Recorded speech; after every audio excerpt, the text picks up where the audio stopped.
Rabbi syrah li sadri wa yassir li amri wahlul 'uqdatam min lisani yafqahu qawli.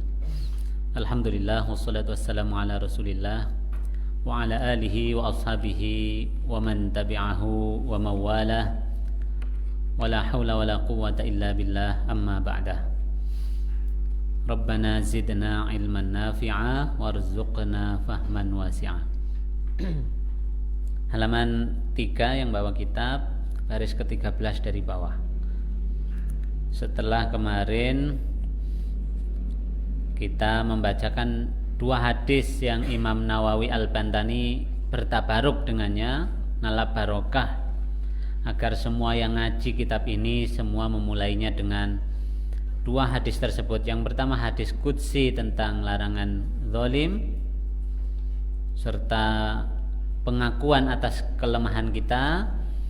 Yang kedua adalah hadis tentang kasih sayang, kewajiban berkasih sayang sesama muslim, tidak pandang bulu siapa muslim itu. Nah, sekarang kita akan lanjutkan pengantar dari Imam An-Nawawi sebelum masuk ke bab yang pertama. Bismillahirrahmanirrahim. Qala al-musannif rahimahullahu ta'ala wa nafa'ana bihi wa bi'ulumihi fid dharain amin. Berkata pengarang kitab, semoga ilmunya bermanfaat buat kita di dunia sampai ke akhirat, amin. Apa kata Imam An-Nawawi? Wa fi mana ya? Ru'ya ya. Halaman 3 baris ke-13 dari bawah. Ru'ya Al-Ghazali. Ru'ya diperlihatkan. Al-Ghazali, siapa Imam Ghazali? Jadi diperlihatkan kepada orang tersebut Imam Al-Ghazali.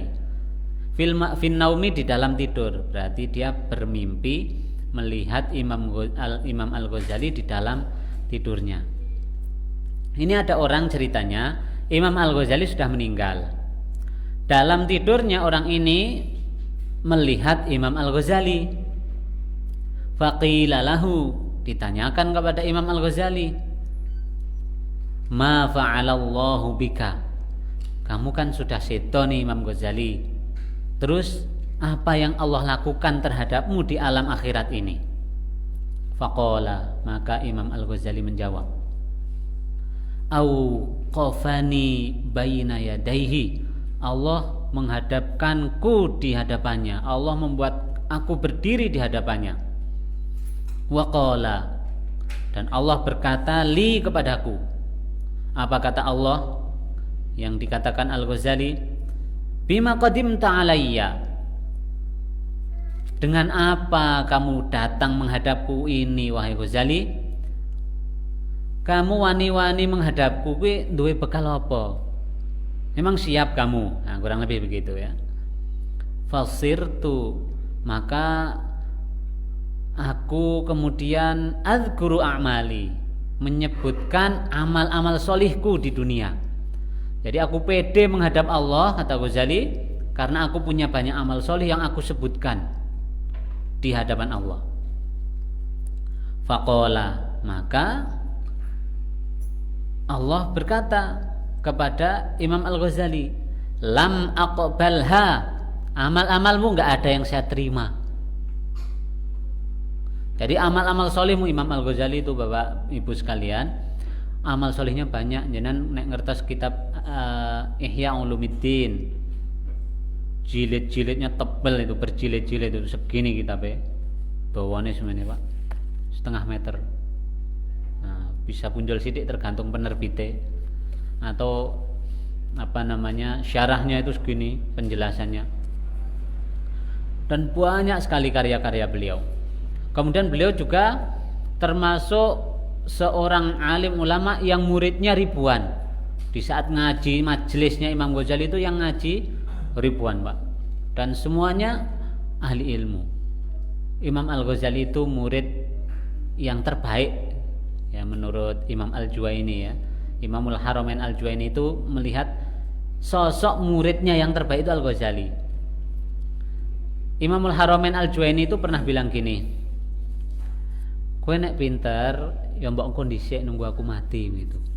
soalnya kepinteran gue. Jadi dia sosok murid yang kepintarannya meh ngungkuli gurune, bahkan melebihi sampai gurunya itu bilang, ya gue pinter-pinter li, tapi ya nek iso engko nunggu aku mati sik. Karena gurunya ini merasa dia murid yang cerdas sekali. Tapi ini kalimat ini dari guru ini bukan takut tersaingi, Pak. Kalimat pujian dari seorang guru kepada muridnya bahwa kamu sudah layak menjadi pengajar sama sepertiku. Kurang lebih begitu. Ini pujian guru ke murid ya, bukan guru meri mergo muridnya pinter. Sebagaimana kula panjenengan sami justru merasa bangga dan bahagia nek muridnya iso padha minimal atau ngungkuli pintere. Leres sama mboten? Ya, duwe murid goblok-goblok kabeh. Seneng apa sedih? Sedih, Pak. Wah, gagal sebagai guru kan. Tapi nek duwe murid pinter, jadi profesor, doktor, kiai haji, almarhum. Misalnya tua banget pangkatnya, Pak. Sedih, Pak, ya. Nek ora pinter. Tapi nek pinter, Pak, Masya Allah. Jadi guru itu bangga, ya. Ono sing wis dadi menteri, gurune merasa ya Allah, muridku dhisik ning kelas tak ceweri saiki ternyata dadi menteri pendidikan, mantan pimpinan Gojek begitu. Misalnya begitu. Nadiem Makarim, misalnya begitu ya. Dan begitulah keilmuan Imam Ghazali, karya-karyanya, baktinya kepada Islam dan kaum muslimin itu tidak diragukan lagi. Maka Imam Ghazali pede saja, Pak, ketika menghadap Allah ditanya, kowe duwe bekal apa wani ngadep aku? Maka Imam Al-Ghazali nyebutkan sederet amal soleh, Pak, selama ning donya. Nih, nek wis besok kula panjenengan sami seto ditanya Gusti Allah itu kudu duwe bekal sing iso nggon jawab, Pak.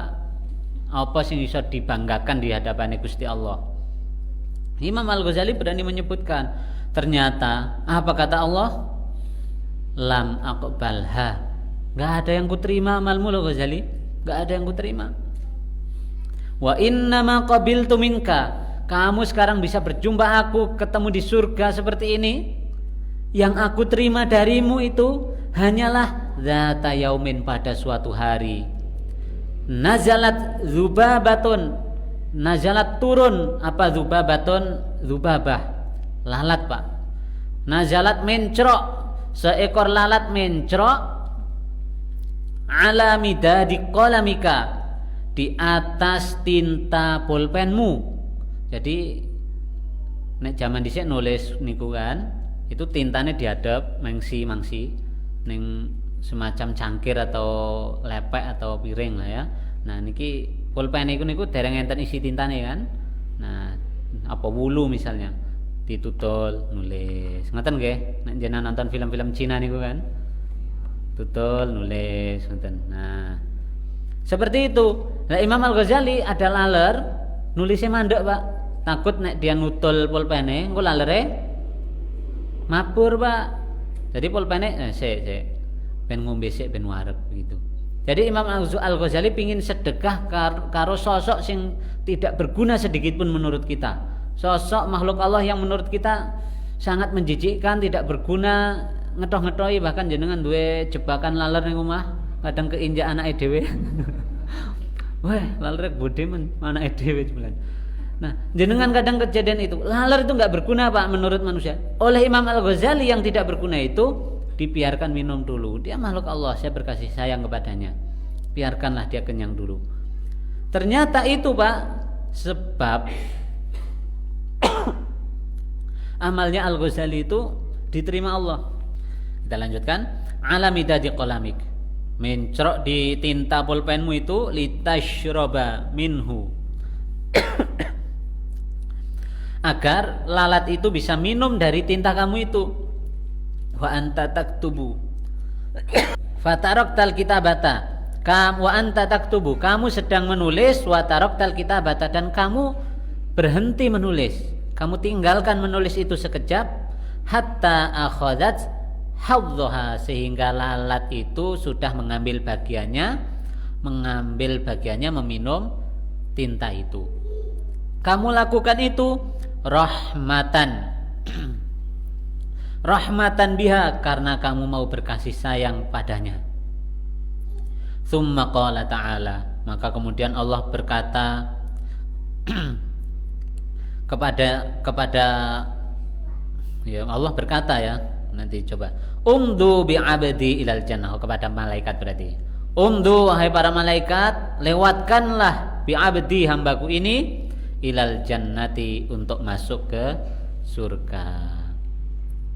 Sepele Pak, amal besar jenengan jengking salat urung mesti ditampa, ternyata sing ditampa Pak mergo ana sandal ketok semrawut ditata, mergo masjid ketok akeh debune jenengan lapi, jenengan sapu. Ternyata yang diterima yang sepele-sepele gitu Pak.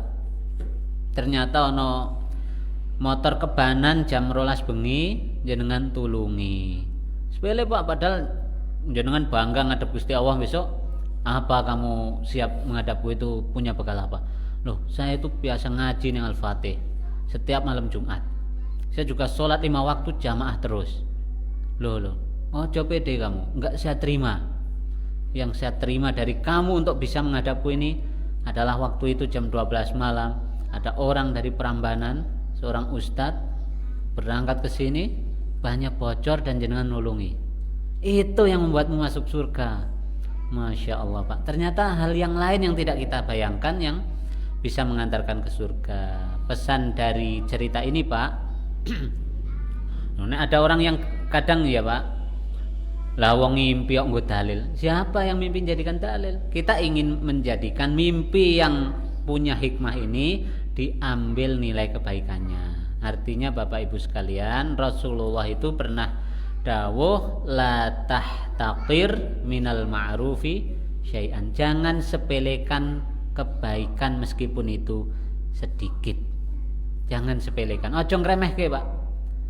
Jenengan mangkat ning masjid omahe atoh, pahalane Pak luwih gede timbang sing omahe cerak Pak, karena setiap langkah dihitung menghapus dosa, setiap langkah dilipatkan kebaikan. Nah sing omahe cedhak paling cuma 7 langkah, sing omahe ngarepan ngono ya, pahalane sithik Pak. Nah iso ning masjid muter sik, nah tekan kene dadi 200 langkah, Masya Allah, ping 200 pahalane. Tapi sing adoh-adoh ternyata mangkate ning masjid numpake sepeda motor, sing entuk ganjaran ban Pak. Guyon nggih. Ya sing entuk ganjaran ya sing ngegas. Ping pira jenengan ngegas karo ngerem ya ganjarane akeh. Insyaallah. Yang jelas Allah tidak menyia-nyiakan kebaikan sedikit pun. Nah, cara mengambil hikmah dari cerita ini adalah ternyata kita tidak boleh meremehkan kebaikan. Kecil kelihatannya oleh Al-Ghazali enggak dianggap, itu yang mengantarkannya ke surga. Bisa jadi begitu. Kita pun bisa jadi sama Pak. Mulane aja nyepelekke wong agawe bagus. Wong Islam Pak, sing jenenge wong Islam ora maksiat tok wis ganjaran. Jenengan nek karo tangga Pak, ora usah terlalu nuntut akeh. Dia enggak ngreseni kita, ora resek ngono Pak. Itu kita harus bersyukur. Ora usah nuntut, wah tanggaku ki ora gelem melu ning masjid, engko sik, sabar sik. Aja dielek-elek. Tanggaku ki bajigur kok. Bajigur ki minuman, Pak. Itu sebuah pelembutan dari bajidit gitu ya. Saya tidak mau nyebutkan Pak Saru soalnya. Nah, ndak boleh kita gampang miso-miso mergo tanggane urung padha kita. Kita husnudzon. Bisa jadi setiap datang waktu maghrib dia kebelet, Pak. Ya, bisa jadi kan? Atau setiap datang waktu maghrib anaknya rewel. Istrine lagi ngopo misalnya. Lagi ngambek karo dekne. Wah nek ngene repot. Ya, jenengan punya potensi untuk husnudzon yang banyak. Kalau untuk orang lain jenengan kudu kata-katai husnudzon. Tapi nek untuk diri sendiri kudu keras, Pak. Kudu keras. Wah, kan bojoku lagi nesu ora usah ning masjid sik tak neng sik. Ndak. Wah, anakku kan ngambekan, jadi aku ora usah ning masjid sik. Kalau untuk diri sendiri piye carane iso ning masjid?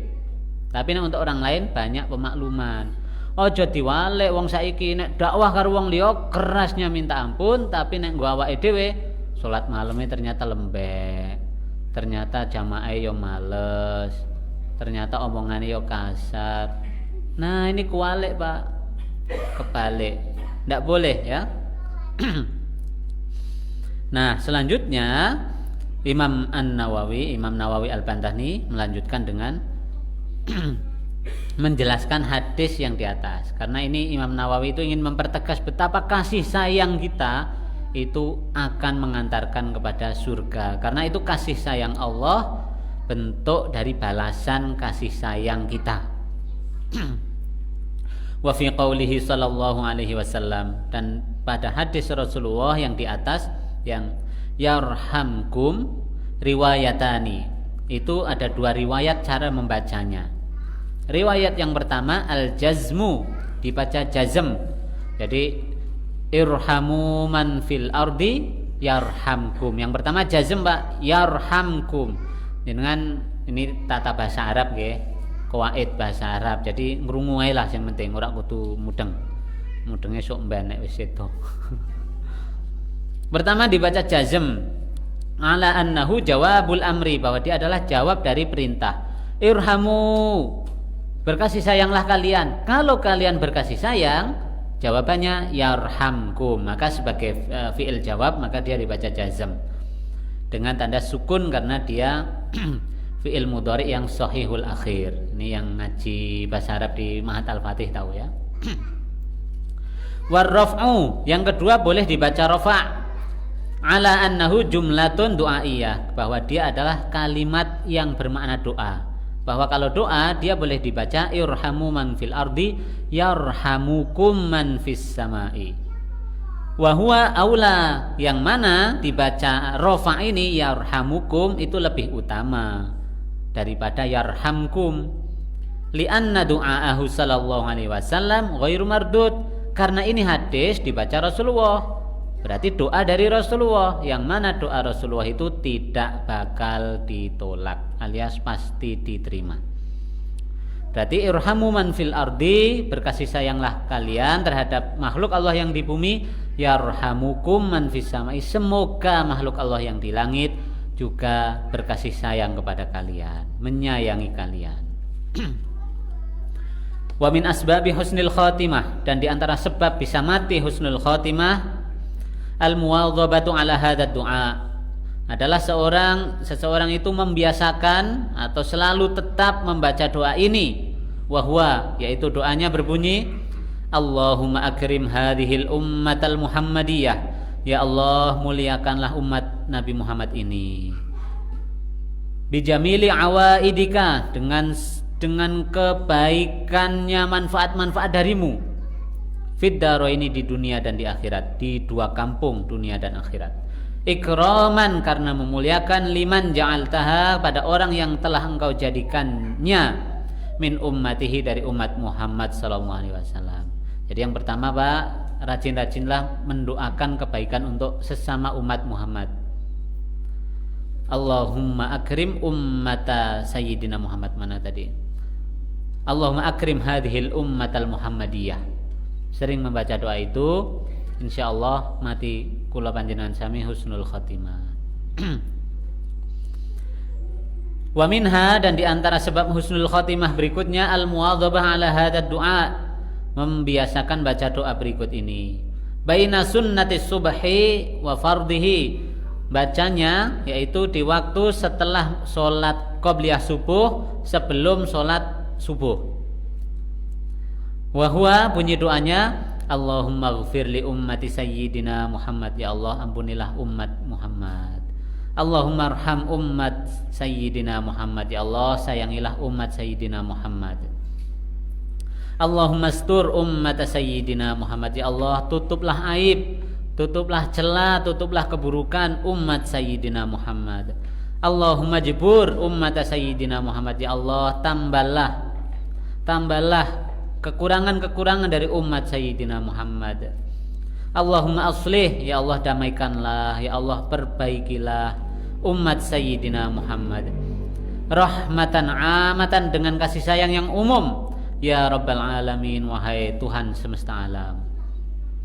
Allahumma ghfir li ummati Sayyidina Muhammad, ya Allah ampunilah umat Sayyidina Muhammad, maghfiratan amatan, dengan ampunan yang umum, ya Rabbal alamin, wahai Tuhan semesta alam. Allahumma farrij, ya Allah hilangkanlah kesusahan, kerupekan dari umat Sayyidina Muhammad, an ummati Sayyidina Muhammadin farjan ajilan, dengan penghilangan yang cepat. Ini karena kalau dimaknai secara bahasa nggak pas ya. Farjan itu farji maknanya Pak, atau sesuatu yang benggang. Itu jenengan ora iso bayangke kan. Ya Rabbal Alamina, wahai Tuhan seru sekalian alam. Wa minha. Jadi Pak, ini doa-doa ini isi doanya napa Pak? Berkasih sayang ke sesama muslim. Artinya Pak, wong nek pengin husnul khotimah harus lemah lembut kasih sayang ke sesama muslim. Harus lemah lembut ke sesama muslim. Wa minha, di antara penyebab husnul khotimah lagi adalah mulazamatu hadzal du'a, membiasakan doa berikut ini. Wa huwa, bunyinya ya Rabb kulli syai'in, wahai Tuhan segala sesuatu, biqudratika dengan kuasamu, ala kulli syai'in, atas segala sesuatu, ighfirli, ampunilah aku, kulla syai'in, atas segala sesuatu yang aku lakukan, wala tas'aluni, engkau tidak meminta kepadaku, an kulli syai'in, atas segala sesuatu, wala tuhasibni, dan jangan engkau hisab aku, fi kulli syai'in, atas segala sesuatu yang aku lakukan. Jadi elek apik kabeh dihisab, ya Allah sing dihisab sing apik-apik wae, kurang lebih mintanya begitu. Wa a'tini, Allah berikanlah aku, kulla syai'in, segala sesuatu yang baik-baik. Intaha, selesai untuk pendahuluan yang dibacakan Imam Nawawi. Kita masuk pada isi kitab. Babus sunai. Bab berikut ini bahas tentang sunai. Sunai itu dua hal yang membahagiakan, dua hal yang membuat sedih, ya, misalnya begitu. Pokoknya dua berpasang-pasangan. Sunai dari kata isnan, dua. Wa fihi, di dalam bab ini, salasuna mau'izatan, ada 30 nasihat, ada 30 mau'izah. Arba'atun, yang 4, akhbarun, adalah berupa hadis. Di bab 22 ini, di bab 22 pasang-pasang ini, ada 30 mau'izah, nasihat, yang 4 berupa akhbar, hadis, wal baqi, sisanya asarun, adalah asar. Kemarin sudah kita jelaskan ke, asar itu kalamnya para sahabat dan tabi'in. Wa na'ni, dan yang kami maksud bil akhbari, dengan kata akhbar itu adalah aqwalun Nabi sallallahu alaihi wasallam, ucapan-ucapan Kanjeng Nabi Muhammad sallallahu alaihi wasallam. Wa bil asari, yang dimaksud dengan asar nanti di bab ini adalah aqwalus sahabati wat tabi'ina, ucapan para sahabat dan tabi'in. Faminhu, di antara dari bab sunai itu adalah aifal maqalah al-ula, maqalah yang pertama. Maqalah itu untayan hikmah minal munabbihatis sunaiyah, yaitu dari pengingat-pengingat yang berpasang-pasangan, dua-dua. Maruya, yaitu yang diriwayatkan, sebuah hadis yang diriwayatkan an Nabi sallallahu alaihi wasallam, dari Kanjeng Nabi Muhammad sallallahu alaihi wasallam, annahu qol, bahwa Kanjeng Nabi dawuh. Nah, ini sudah masuk materi, Pak. Nek ngantuk eman-eman, Pak. Nek tadi ngantuk ora apa-apa. Nah, ini sudah masuk materi. Khoslatani, kata Kanjeng Nabi, khoslatani la syai'a afdalu minhuma, al-imanu billahi wan naf'u lil muslimina. Khoslatani, ada dua perbuatan, ada dua hal. La syai'a, tidak ada satupun, afdalu, yang lebih afdal, yang lebih utama, yang lebih bagus, minhuma, dari dua perbuatan itu. Al-imanu billahi, yaitu yang pertama iman kepada Allah, wan naf'u lil muslimina, dan yang kedua memberi manfaat buat sesama kaum muslimin. Bil maqali, dengan ucapan, au bil jahi, atau dengan pangkat yang kita miliki, au bil mali, atau dengan harta yang kita punya, au bil badani, atau dengan fisik badan kita. Kita jelaskan. Ada dua hal yang tidak ada bandingannya Pak kebaikan ini. Jadi wong Islam itu dua hal iki wis cukup baru mati ra apa-apa. Yang pertama, iman marang Gusti Allah. Nomor kalih gawe manfaat marang wong Islam sesama kaum muslimin. Kenapa Pak? Iman itu nggak ada bandingannya Pak. Karena sak jahat-jahatnya wong Islam asalkan duwe iman masih mending Pak, duwe tiket swarga. Sak apik-apike wong kafir ora pernah korupsi misalnya, sedekah bangun masjid terus, ngumrohke wong sak donya, tapi kafir Pak, tetap neraka Pak. Kan nggak enak. Mulane jenengan milih iman apa kafir? Ya harus dijawab. Mesti milih iman, milih dadi wong Islam. Jadi kita dadi wong Islam tok ki Pak wis mending. Mulane nek dengan sesama muslim ora usah terlalu nesu nek nesu. Ora usah terlalu misuh yen misuh. Mergo dia tetap berhak besok bareng-bareng kula panjenengan sami ning swarga. Ya. Wong Islam kuwi Pak, sing penting ora maksiat wae wis entuk ganjaran kok. Jenengan sare diniati timbang melek aku ya tuku togel mending turu Pak. Nah, sing wong hobine togel milih turu timbang tuku togel ganjaran lho Pak. Ninggal ke togel wis ganjaran. Sebagaimana Kanjeng Nabi itu Pak, ketika ada orang tanya, Kanjeng Nabi, nek aku apa jenenge berhubungan suami istri dengan istriku apa dihitung sedekah Pak? Apa dihitung sedekah, dihitung dapat pahala? Kanjeng Nabi enggak jawab ya atau tidak Pak. Nek sebaliknya kamu berbuat zina, tidak menyalurkan seks dengan jalan yang dibenarkan, apakah dapat dosa? Iya. Berarti itu iya. Artinya Pak, jenengan sedekah karo istri wae ganjaran Pak. Jadi nek pin ganjaran akeh, sedekah ping akeh. Ini 17 plus ya. Ya. Sing urung nikah ben bismillah. Kupinang kau dengan mahar lah ya.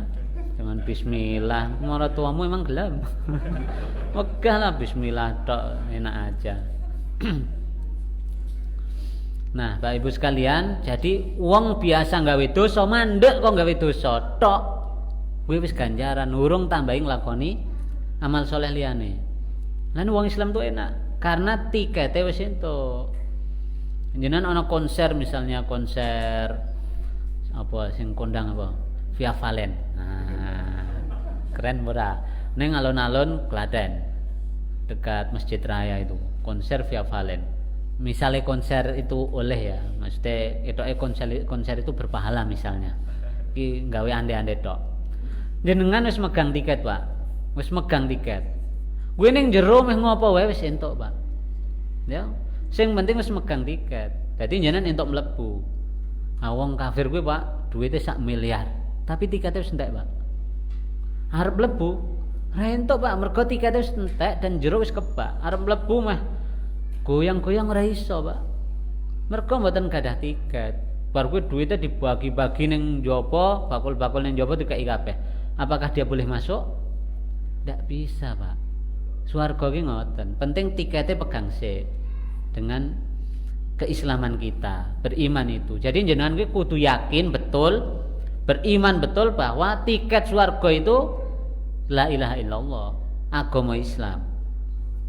Dene ana wong kondo, agama itu sama saja, enggak ada agama yang mengajarkan keburukan. Ya besok juga akan sama-sama masuk surga. Gue fekok Pak.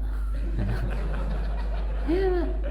Tak kandhani Pak. Nek itu memang bener Pak, ya saiki mlebu wihara wae. Engko bengi mlebu ning gereja, sesuk mlebu ning pura, sesuk kala-kala dolan ning masjid, melu pengajian ning Al-Fatih. Ora usah salat. Lah ngapa ora salat? Aku sedang jadi Buddha. Lah kowe ngapa ora ning wihara? Aku sedang jadi Islam. Artinya intine orang ibadah terus Pak. Mergo nek ditekoki ora salat lagi dadi Buddha, nek ditekoki ora ning apa jenenge pura, aku lagi dadi Islam. Dan terus begitu. Jadi ora perlu sing jenenge salat malam, ora perlu sing jenenge berkata baik, karena dalam keyakinan dia itu juga tidak wajib-wajib amat gitu.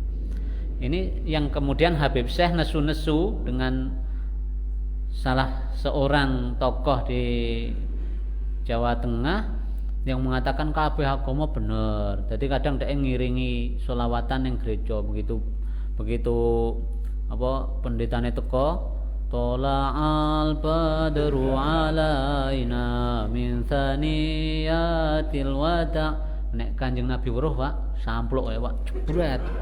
Oh, pendeta disambut-sambut ndasman gitu. Dadi ngono ke, Pak. Oh, masa itu sambutan nggo Kanjeng Nabi dipodhok karo pendeta. Atoh lah ya. Dan Habib Syekh bilang, wah, gue wong wedan, wong geblek gitu, aja ditut, gue sing rusak ya ngono kuwi gitu. Saya jarang melihat Habib Syekh nesu-nesu, Pak. Tapi pas kejadian itu, wah, misuh-misuh tenanan. Ya. Karena itu merusak, Pak. Wong Islam nek duwe keyakinan ngono ya ora perlu jenengan ngaji, ora perlu salat, ora perlu salat malam, sedekah, mangkat kaji, ora perlu meleh, Pak. Akhirnya semua ibadah kita jadi enggak berguna. Ya mergo mengatakan lho nglakoni liyane be iso ngopo nglakoni kaya ngono. Karena menganggap semua agama sama. Itu pluralisme agama itu termasuk ajaran yang sesat dan menyesatkan, dan Majelis Ulama Indonesia sudah memfatwakan ajaran semacam itu sesat dan tidak boleh dianut. Sing nganggep agama kabeh bener. Lah terus pripun nek ben rukun nek ana wong agama non Islam ibadah aja diganggu, aja dirusoi. Tapi ya ora usah melu ibadah. Ya. Jangan diganggu, jangan dirusoi, itu bentuk toleransi yang baik. Ya, mengakui bahwa ada agama lain selain Islam di Indonesia itu betul, Pak. Tapi nek mengakui bahwa agama lain selain Islam itu juga benar, nah itu sesat, Pak. Buatan angsal. Itu Islam juga melarang kita mengakui punya keyakinan seperti itu. Nek punya keyakinan seperti itu, Pak, berarti kula panjenengan sami jenenge syirik, kafir, melakukan kekafiran. Nah, makanya iman itu mahal, Pak. Sampai-sampai Kanjeng Nabi tidak ada sesuatu yang lebih baik dari dua hal. Salah satunya adalah gadai iman. Nomor kali wan naf'u lil muslimin, punya atau berbuat sesuatu yang bermanfaat buat sesama kaum muslimin. Ini penting, Pak. Ini kenapa coba ini kita coba lanjutkan dulu ya. Man asbaha, qala Rasulullah sallallahu alaihi wasallam, man asbaha la yanwi dzulma, siapa yang berpagi hari dia tidak berniat untuk menganiaya orang, ala ahadin atas seorang pun, ghufira lahu ma jana, maka diampunilah apa yang telah ia perbuat, kesalahan yang ia perbuat. Wa man asbaha yanwi nusratal mazlumi, siapa yang berniat dalam hati di pagi hari untuk menolong orang yang terzalimi, wa qada ahajatil muslimi, dan memenuhi kebutuhan umat Islam, kanat lahu, maka dia tercatat ka'ajri hajjatin mabruratin, seperti mengerjakan ibadah haji yang mabrur. Masya Allah, gampang kan, Pak, untuk ganjaran, Pak? Gampang wong Islam kuwi asline. Sing penting ora maksiat wae, kuwi wis ganjaran tok, Pak.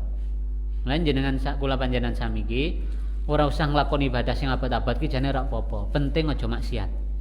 Tenan, saestu. Ora usah sing abot-abot. Penting aja maksiat, kuwi pahala tok isine.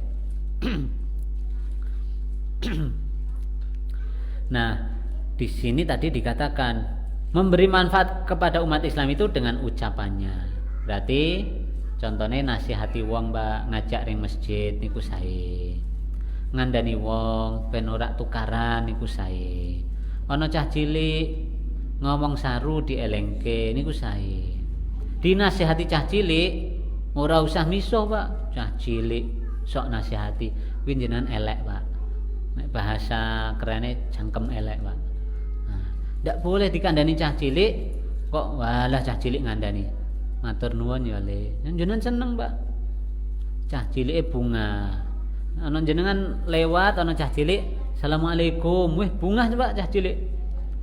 wong tua gelem salam karo aku wah aku dihargai. Bayangke jenengan duwe putu kula lewat tak salami assalamualaikum, halo guys assalamualaikum, putune jenengan bahagia Pak. Lah kula lewat tak blayar motor Pak ran weh su coba Pak bayangke kuwi bahaya Pak ngatos ngoten niku ya ora apik. Janom-nom saiki ngoten Pak, disalib ora nrimo salib ganti blayar ran weh ngene Pak yang diajongke Pak tak asal kuwi maksudnya apa coba? Ndak berguna babar blas. Itu sampah masyarakat itu ya. Apa tahu tak saya pernah diginikan Pak, nyalip anggo mobil nyalipe rada kengananan Pak. Dhek merasa dari sana merasa terganggu. Wah aku ya nanti ya aku salah jane. Bar kowe di anu Pak diblayar tin dingeneke. Weh aku tak weruh ya. Ya walaupun salah saya tapi dhek kaya ngono ngawur ya Pak. Ora ngerti ustaz to. Nganyel ya. Au bil jahi atau dengan pangkat. Jadi kita punya pangkat nek bisa bermanfaat buat kaum muslimin Pak. Ojo duwe pangkat nggo atau jadi tukang pegawai nenggon perpajakan bayar SIM gawe robos begitu ya. Dipersulit Pak. Panjenengan termasuk bukan yang umat Islam yang terbaik, bukan termasuk umat Nabi Muhammad yang terbaik. Soalnya mempersulit kaum muslimin. Dan tak lihat pejabat Indonesia rata-rata, ini kan pejabat ini Pak, punya pangkat ini. Itu rata-rata berarti elek Pak. Soalnya kula nek nggawe apa-apa ki diangel-angel Pak. Jenengan barang tau padha to? Ya, sehingga ada slogan ya, kalau bisa dipersulit ngapain dipermudah. Itu elek tenan Pak. Aku yo anyel. Akhirnya ya terpaksa nek gawe SIM bayar ae. Soalnya apa? Tes ping 4 yo ora lulus ya, Pak. Selok butuh dari tes ping pisan, ping pindho urung lulus, Pak. Ilang meneh, Pak. Wah, bayar ae. Pak, ya. Adik kula, Pak. Oh, tapi ini direkam, Ding. Aja. Engko nek dulurku melu nonton bahaya. Ya, saya ndak usah adik saya. Ini contoh kejadian, Pak. Ada pilihan perangkat misalnya perangkat dadi bayan atau dadi cari atau dadi apa Pak. Seleksi calonnya cuma satu Pak. Calonnya cuma satu. Dan jenengan memenuhi syarat segala-galanya.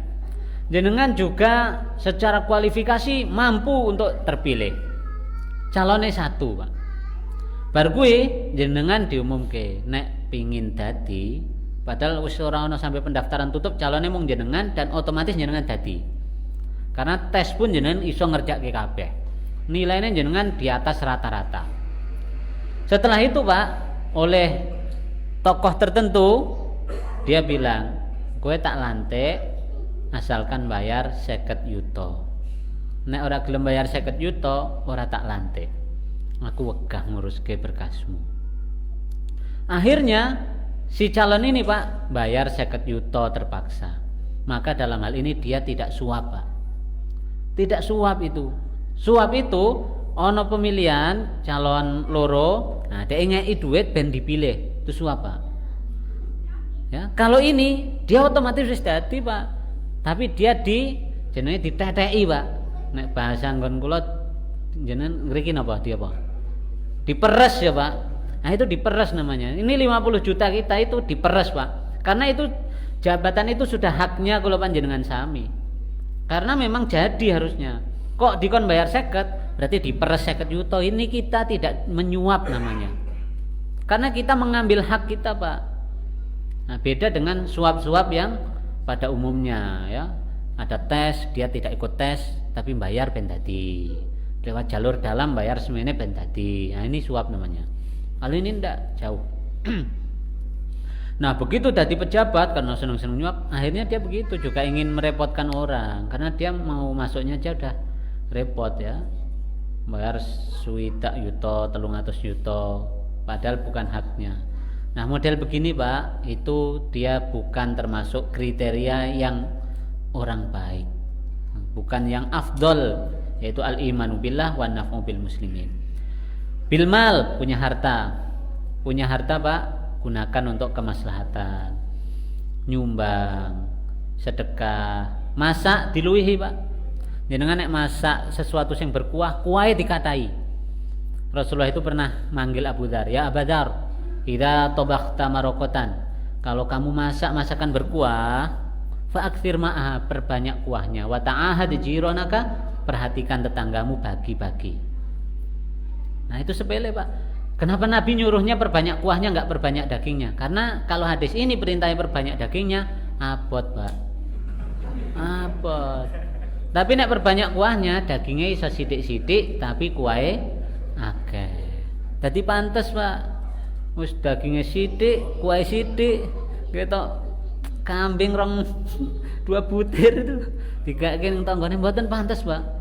Tapi begitu kambingnya cuma 2 butir itu dagingnya, sisane kuah sak mangkok Pak, pantes Pak.